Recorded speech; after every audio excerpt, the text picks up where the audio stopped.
Be warned, everybody. You might get smacked in the balls watching this story. Even if you don't have testicles, we recommend wearing a groin cup.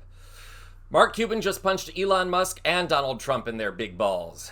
Welcome to Occupy Democrats. I'm David Reddish. One of the major controversies grabbing headlines this week regards Elon Musk, the head of the non-existent Department of Government Efficiency.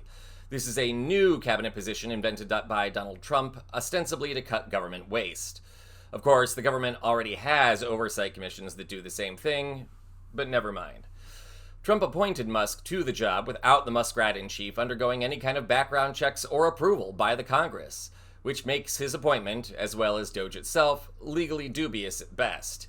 Even with lawsuits pending over Musk and DOGE, the Muskrat has already begun meddling in government affairs.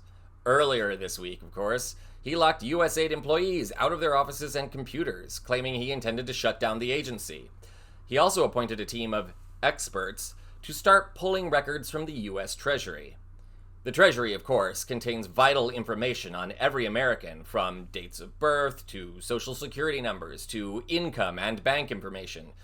And like Musk, none of these experts underwent any kind of official vetting process. In fact, it turns out they barely have graduated high school. Earlier this week, Wired reported that all 6 of Musk's so-called engineers were actually college students. Worse, they had previously worked for Musk or other big tech companies like Meta or billionaire Peter Thiel. The report further stated that these college co-eds had been granted unfettered access to all Treasury records. One of the post-pubescents in question is Edward Korstein. He's 19 and just graduated high school. CNN and Wired also learned some other interesting tidbits about Korstein.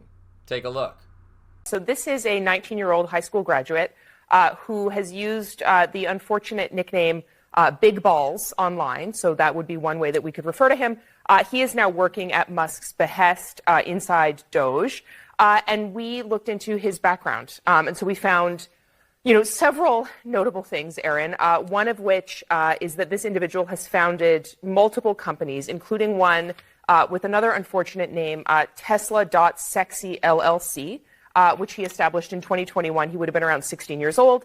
Now, this LLC controls dozens of web domains. So, Kara, you hear this, and you have known Elon Musk for years. So now you look at these young men who are now in data and in the private information about maybe hundreds of millions of American citizens as young as 19, the big balls here that Katie's talking about. Most of them are in their early 20s. There's an exception I'm going to get to in a minute. I'm curious, though, Kara, how well does even Musk know these young men, do you think? I have no idea. I think there is no vetting whatsoever, as you can see, that's taking place. It took Katie and the really great team. Wired has done an astonishing job here. I could make a joke that's probably why he was hired for all this ridiculous nonsense and other nefarious things. But, there's an expression in technology. It's a feature, not a bug.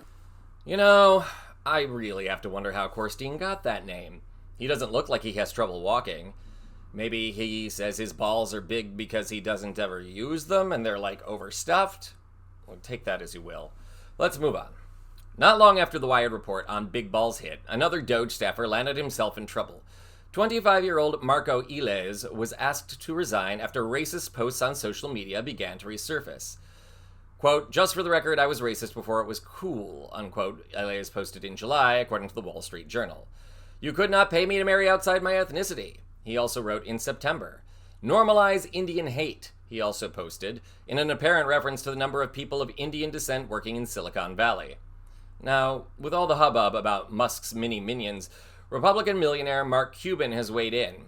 Earlier today, Elon Musk took a poll on Twitter.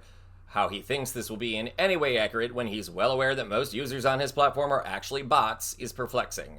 But maybe that's beside the point. Musk polled his followers on whether or not he should rehire Korstein despite his racism. Users, however, couldn't get past Big Balls, often conflating the two cronies. Cuban, however, had this to say. "So, Elon Musk, are you suggesting he go through corporate sensitivity training to help him understand the perspective of people who are different than him, and that will allow him to continue employment? Just imagine if you had already offered a 1-hour program that did just that. He might not be in this position, and it would be full speed ahead for DOGE. Who needs these distractions, right? Maybe it's a good idea to institute such a program?" Cuban's dig is a reference to the diversity, equity, and inclusion programs Trump and Musk have targeted. Musk claims they are used to hire incompetent people. In reality, most of the programs in question don't actually hire anyone. They help people of different backgrounds better understand one another, communicate, and work together. Though a Republican, Mark Cuban has championed Democratic candidates and causes since the rise of Trumpism. Last fall, for example, he endorsed and campaigned for Kamala Harris's presidential bid. As for Eliz, Musk, and Big Balls, all of the attention they've already gained has earned the ire of Donald Trump. The felon president, of course, wants to be the center of attention all the time and does not adjust well to those with bigger balls. I mean, those getting more attention. Last night, the Trump administration agreed to, quote, temporarily restrict Musk and his flying monkeys' access to Treasury Department payment systems. At the time of this report, the court has scheduled a February 24th hearing to determine if Musk's actions are legal. That also says nothing of Musk's potential conflicts of interest, given that he has $15 billion in government contracts with his various businesses. In other words, stay tuned, everybody. This saga is ongoing, and we have a feeling that by the end of it all, Musk will be clutching more than his balls. Then again, the man stopped hanging on to his dignity years ago, so who knows what he'll try and grope next. This is Occupy Democrats.